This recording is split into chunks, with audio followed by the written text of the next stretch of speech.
Назира Айтбекова чубагачы Раматылык мага далай күйөө издеди. Балбак Төлөбаев спортчу Дастанали Шаршеевди жардамчы кылып алды.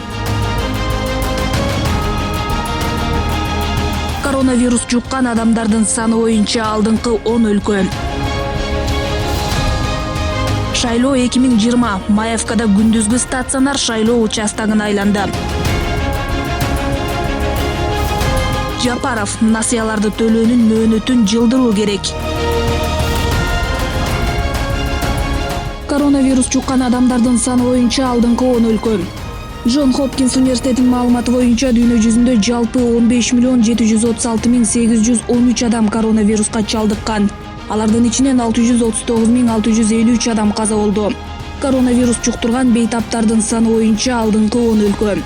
Биринчи орунда АКШ, экинчи орунда Бразилия, үчүнчү орунда Индия, төртүнчү орунда Россия, бешинчи орунда Түштүк Африка Республикасы, алтынчы орунда Мексика, жетинчи орунда Перу, сегизинчи орунда Чили, тогузунчу орунда Улуу Британия жана 10-чу орунда Иран.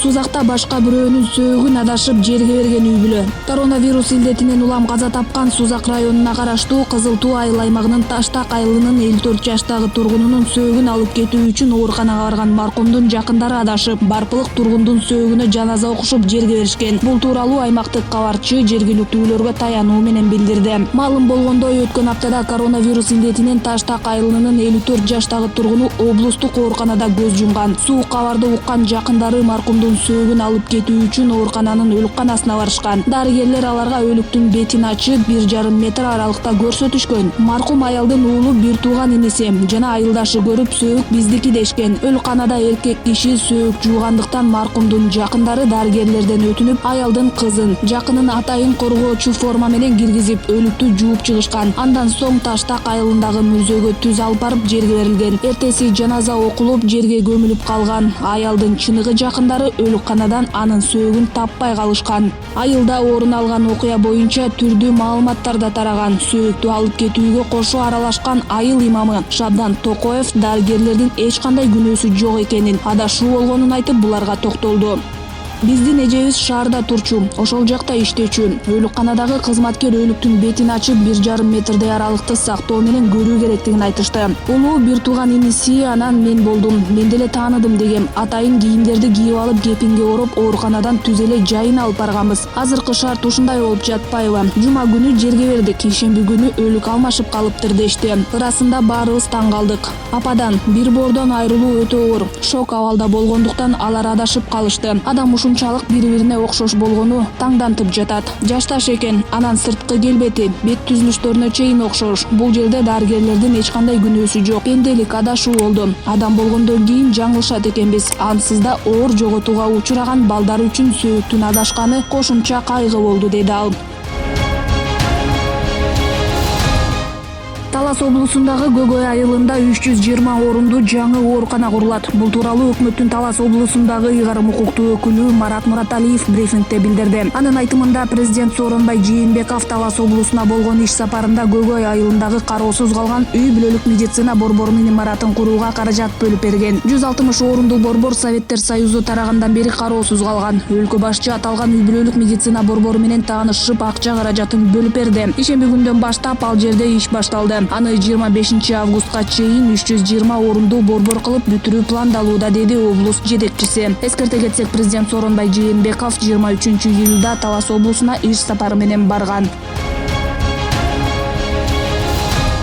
Жапаров насыяларды төлөөнүн мөөнөтүн жылдыруу керек. Насыяларды төлөөнүн мөөнөтү керек болсо 2021 жылдын соңуна чейин жылдыруу керек. Мындай пикирин Жогорку Кеңештин депутаты Акылбек Жапаров Марал радиосуна берген маегинде билдирди. Анын айтымында банктар банкрот болбошу үчүн аларга түздөн-түз колдоо көрсөтүүсү зарыл. Эң башкысы өлкөдөгү финансы кредиттик компанияларды, элүүдө ишканаларды сактап калуу кажет. Бизнеске, банктарга, элге жардам берилсе, өлкө кризистен чыгат. Өкмөт жумушсуздар үчүн миңдеген киши чыгып иштей турган коомдук жумуштарды уюштуруу керек. Бүгүнкү күндө 100 миңге жакын үй бүлө жумушсуз калды. Жумуш орундарын түзүү үчүн аларга коомдук жумуштарды жасатуу шарт. Жол салып, бак тегип, каналдарды тазалатуу зарыл. Кризис убагында бүт өлкөлөр ушундай аракеттер менен бутуна туруп кетүүдө, дейт Жапаров.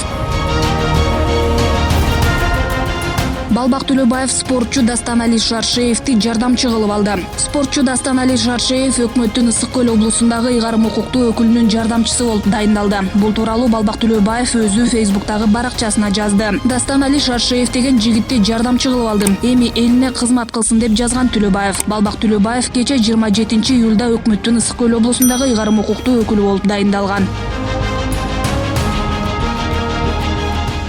Башталгыч жана бүтүрүүчү класстар 1-сентябрдан баштап мектепке барып окушу мүмкүн. Окуу жылынын башталышына байланыштуу варианттарды иштеп чыгуу үчүн эксперттик топ түзүлдү. Бул тууралуу Билим берүү жана Илим министрлигинин мектепке чейинки, мектептик жана мектептен тышкары билим берүү башкармалыгынын башчысы Марат Үсөналиев КТРКнын эфиринде айтты. Анын айтымында варианттардын бири дистанттык, учурда видео сабактар тартылып жатат. Ал эпидемиологиялык кырдаалга жараша боло турган башка варианттарда каралып жатканын белгиледи. Биз болжолдуу түрдө сунуштап жаткан 3 вариант бар. Биринчиси башталгыч 1-4 класстар, 9 класстар жана 11 класстар окуп баштайт. Эмне үчүн? 11 класстын окуучусу мектепке келип, мугалим ким экенин, парта эмне экенин сезсин. Мугалимдер өз ишин баштасын. Бул А варианты. Б варианты. 1 класстар арасында график түзөбүз. Жумасына 2 жолу балдар мектепке барышат. 1 класста 40 окуучу болсо, алардын теңи келип партага бирден отурушат. Аралык сакталат. Дүйшөмбү, шейшемби күндөрү окуса, калгандары үйдөн тапшырма алышат. WhatsApp аркылуу ата-энелерге консультация берилет. Окуучулардын калган бөлүгү шаршемби, бейшемби күндөрү келишет. Жума күнү мугалимдерге кошумча методикалык күн берилет. Мугалим апталык кеш жүктөмүн иштеп бүтүп, мыйзамдуу эмгек акысын алат. Санитардык нормалар сакталат. Окуучу мектепти сезет. 9 класстарда жыйынтык чыгат. Бул негизги кепилдик билим. Биз мамлекеттик үлгүдөгү жана документ катталганын билишибиз керек. 11 класс бүтүрүүчүлөр, деди Үсөналиев. Анын айтымында окумуштуулар 2 вариантты сунуш кылууда. 1 класстар менен 11 класстар окуганы мектепке барышат. Ошондой эле 3 жана 4 варианттар бар, деди ал. Үсөналиев консультативдик топ, штаб, окумуштуулар бардык варианттар боюнча иш жүргүзүп жатышканын билдирди. Дүйнө чемпиону Айсулуу Тыныбекова өмүр бою алына турган стипендияга татыды. Эркин күрөш боюнча дүйнө чемпиону Айсулуу Тыныбекова өмүр бою 20 000 сомдон ай сайын стипендия алат. Бул туурасында Жаштар иштери, дене тарбия жана спорт комитетине шилтеп барометр билдирет. Дүйнө чемпиону Айсулуу Тыныбекова өмүрүнүн аягына чейин стипендия алуу тууралуу өкмөттүн токтому 26-июнда чыкты. Мындай сыйды чоңдор арасында спорттун олимпиада түрлөрү боюнча дүйнө чемпиондорунун баары алышат. Бүгүнкү күндө Айсулуу Тыныбекова Кыргызстанда бул сыйга татыган жалгыз спортчу деп айтылат маалыматта. Белгилей кетсек, Тыныбекова 2019-жылы Нур-Султанда өткөн күрөш боюнча дүйнө чемпионатында жеңүүчү болуп, Японияда өтө турган Олимпиада оюндарына жолдомо алган. Спортчу айым өмүрүнүн аягына чейинки стипендияны учурдагы ийгиликтери үчүн стипендия мөөнөтү аяктагандан кийин алып баштайт.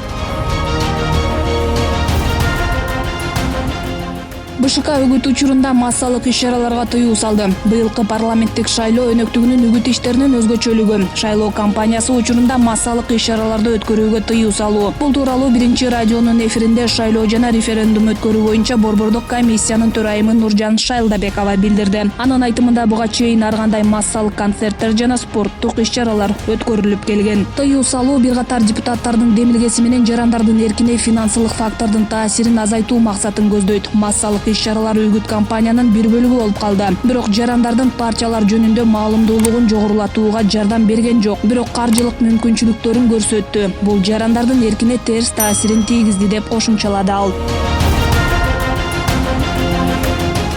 Шайлоо 2020 Маевкада күндүзгү стационар шайлоо участогун айланды. Ала Мүдүн районундагы Маевка айылында 2020-жылдагы шайлоого карата даярдык көрүлүүдө. Шайлоо участкасындагы сүрөттү күбө тартып 24 чекиткейчи басылмасына жиберген. Стационарга конденсатор алып барсак, ал жакта даярдык кызуу жүрүп жатыптыр деп жазган окурман. Белгилей кетсек, парламентке шайлоо 2020-жылдын 4-октябрына белгиленген. Алпаруучу Назира Айтбекова маркум Чубак ажы күйөө издегенин айтат. Чубак ажы раматылык мага далай күйөө издеди. Жакшы адамдын баарын чактап, бактымды далай тилеген экен. Жаткан жери жайлуу болсун, ыраазымын. Кандай гана дин болбосун, баарынын максаты адамдагы адамгерчиликти ойготуу эмеспи? Жөн эле ойлордогу ойлордун да жөнү бар. Ичимдеги адамгерчиликти, ичимдеги өзөгүмдү издеп аткан учурдагы жазылган ойлор. Диндин таламын талашамбы, аны бир жараткан билет. Ал кандай буйрук кылса да ошондой болот. Эртеңки күнгө кепилдик болбогон соң айтыш кыйын. Жараткандын колундабыз. Учурда жөн гана менди издөө менен элекмин.